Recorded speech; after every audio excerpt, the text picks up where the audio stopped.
1 Reis, capítulo 21. A vinha de Nabote. Algum tempo depois, houve um incidente envolvendo uma vinha que pertencia a Nabote de Jezreel. A vinha ficava em Jezreel, ao lado do palácio de Acabe, rei de Samaria. Acabe tinha dito a Nabote: dê-me a sua vinha para eu usar como horta, já que fica ao lado do meu palácio. Em troca, eu lhes darei uma vinha melhor, ou, se preferir, eu lhe pagarei, seja qual for o seu valor. Nabote, contudo, respondeu: o Senhor me livre de dar-te a herança dos meus pais. Então Acabe foi para casa aborrecido e indignado, porque Nabote de Jezreel lhe dissera: não te darei a herança dos meus pais. Deitou-se na cama, virou o rosto para a parede e recusou-se a comer. Sua mulher Jezabel entrou e lhe perguntou: por que você está tão aborrecido? Por que não come? Ele respondeu-lhe: porque eu disse a Nabote de Jezreel: venda-me a sua vinha, ou se preferir, eu lhe darei outra vinha em lugar dessa. Mas ele disse: não te darei minha vinha. Disse-lhe Jezabel, sua mulher: é assim que você age como rei de Israel? Levanta-se e coma, anima-se. Conseguirei para você a vinha de Nabote de Jezreel. Então ela escreveu cartas em nome de Acabe, pôs nelas o selo do rei e as enviou às autoridades e aos nobres da cidade de Nabote. Naquelas cartas ela escreveu: decretem um dia de jejum e ponham Nabote sentado no lugar de destaque entre o povo. E mandem 2 homens vadios sentar-se em frente dele, e façam com que testemunhem que ele amaldiçoou tanto a Deus quanto ao rei.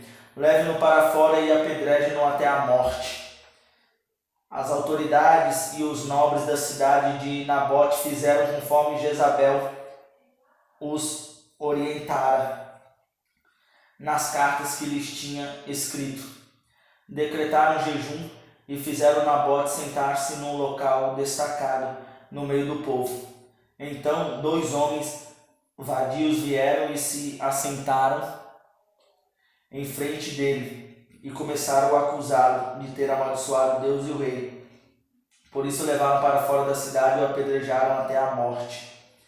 Assim Jezabel soube que Nabote tinha sido apedrejado até a morte e disse a Acabe: levanta-se e tome posse da vinha que Nabote de Jezreel recusou-se a vender-lhe. Ele não está mais vivo, está morto. Quando Acabe ouviu que Nabote estava morto, levantou-se e foi tomar posse da vinha. Então a palavra do Senhor veio a Tesbite Elias: vá, encontra-se com Acabe, o rei de Israel, que reina em Samaria. Agora ele está na vinha de Nabote para tomar posse dela. Diga-lhes que assim diz o Senhor: você assassinou um homem e ainda se apossou de sua propriedade. Acrescente: assim diz o Senhor: no local onde os cães lamberam o sangue de Nabote, lamberão também o seu sangue. Isso mesmo, o seu sangue. Acabe disse a Elias: então você me encontrou, meu inimigo? Eu o encontrei. Ele respondeu: porque você se vendeu para fazer o que o Senhor reprova. Ele diz: vou trazer desgraça sobre você. Devorarei os seus descendentes e eliminarei da sua família todos os do sexo masculino em Israel, seja escravo ou seja livres. Acerca de Jezabel, o Senhor disse: os cães devorarão Jezabel junto ao muro de Jezreel. Os cães comerão os que pertencem a Acabe e que morrerem na cidade, e as aves do céu se alimentarão dos que morrerem no campo. Nunca existiu ninguém como Acabe, que, pressionado por sua mulher Jezabel, vendeu-se para fazer o que o Senhor reprova. Ele se comportou da maneira mais detestável possível, indo atrás de ídolos, como faziam os amoreus, que o Senhor tinha expulsado diante de Israel. Então a palavra do Senhor veio ao presbítero Elias: você notou como Acabe se humilhou diante de mim? Visto que se humilhou, não trarei essa desgraça durante o seu reinado, mas durante o reinado do seu filho. 1 Reis 22.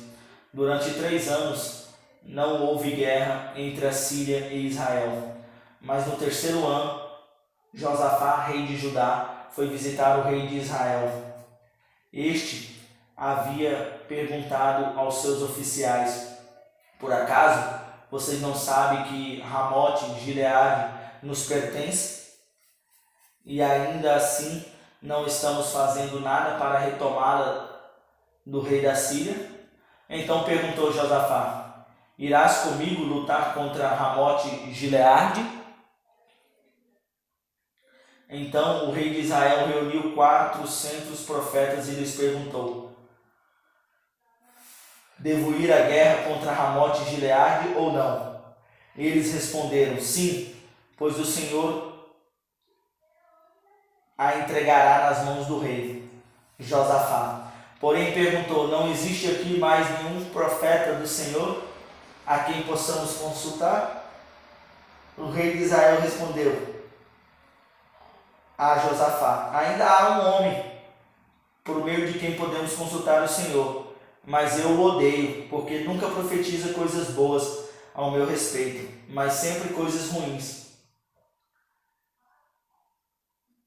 Micaías, filho de Imlã. O rei não deveria fazer isso. Josafá respondeu. Então o rei de Israel chamou um dos seus oficiais e disse: traga Micaías, filho de Imlã, imediatamente. Usando vestes reais, o rei de Israel e Josafá, rei de Judá, estavam sentados em sua majestosa e nos seus tronos, na eira, junto à porta de Samaria, e todos os profetas estavam profetizando em transe diante deles. E Zedequias, filho de Kenanã,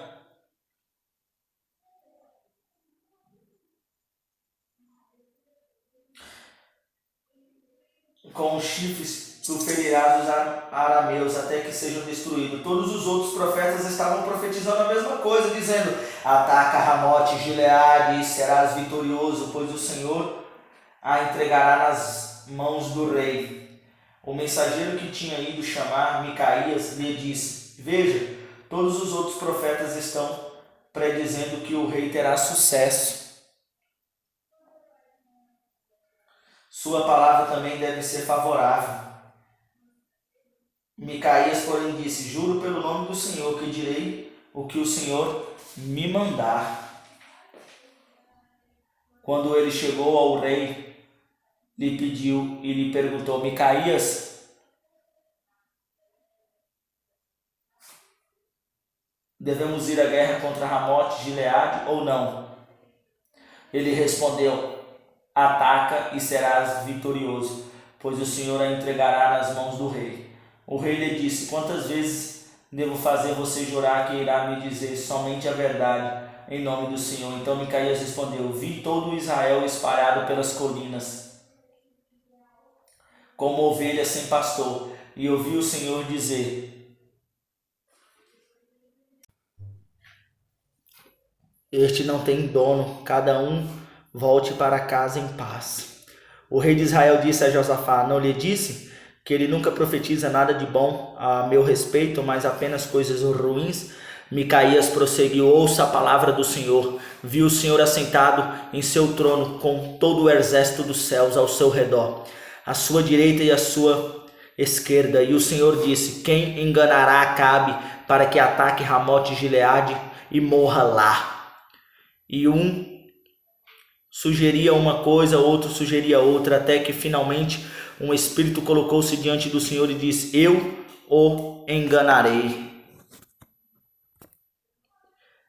De que maneira? Perguntou o Senhor. Ele respondeu: irei e serei um espírito mentiroso na boca de todos os profetas.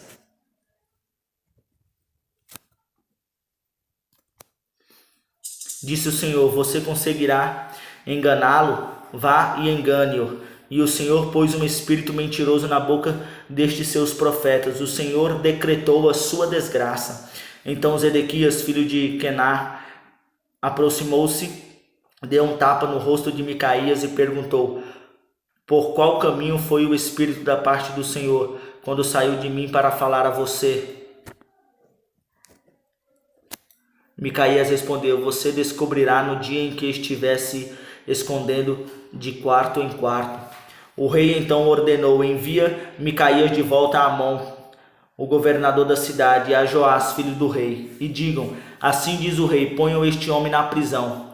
Há pão e água até que eu volte em segurança. Micaías declarou: se você de fato voltar em segurança, o Senhor não falou por meu intermédio.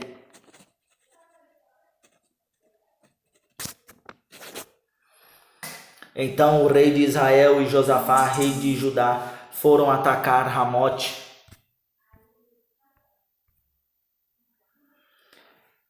E o rei de Israel disse a Josafá: entrarei disfarçado em combate, mas tu usas tuas vestes reais.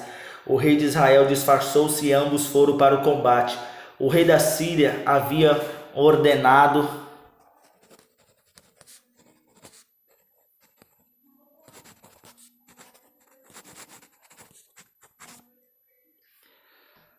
Quando os chefes dos carros viram Josafá, pensaram: é o rei de Israel, e o cercaram para atacá-lo. Mas Josafá gritou, e quando os comandantes dos carros viram que não era o rei de Israel, deixaram de persegui-lo. De repente, um soldado disparou seu arco.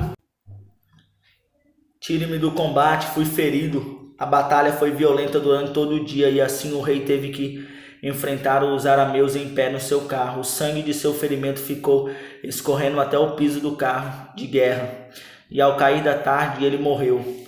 Quando o sol estava se pondo, propagou-se um grito por todo o exército: cada homem para sua cidade, cada um para sua terra. Assim o rei morreu e foi levado para Samaria, e ali sepultaram. Lavaram seu carro de guerra num açude em Samaria, onde as prostitutas se banhavam, e os cães lamberam o seu sangue, conforme a palavra do Senhor havia declarado.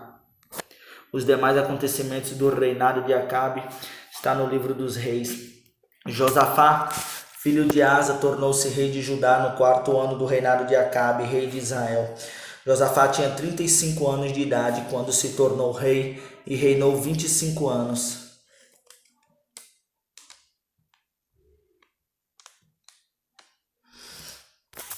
O povo continuou a oferecer sacrifícios e a queimar incenso. Josafá teve paz com o rei de Israel. Os demais acontecimentos do reinado de Josafá, suas realizações e suas façanhas militares, tudo está escrito nos registros históricos dos reis de Judá.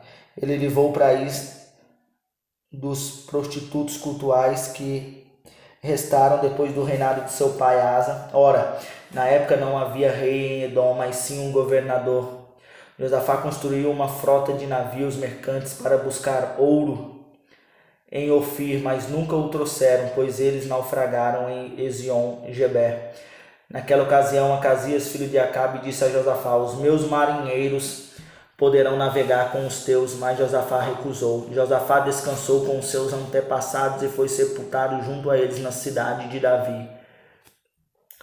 Acasias, filho de Acabe, tornou-se rei de Israel em Samaria no 17º ano do reinado de Josafá, rei de Judá, e reinou 2 anos sobre Israel. Fez o que o Senhor reprova, pois andou nos caminhos de seu pai e de sua mãe.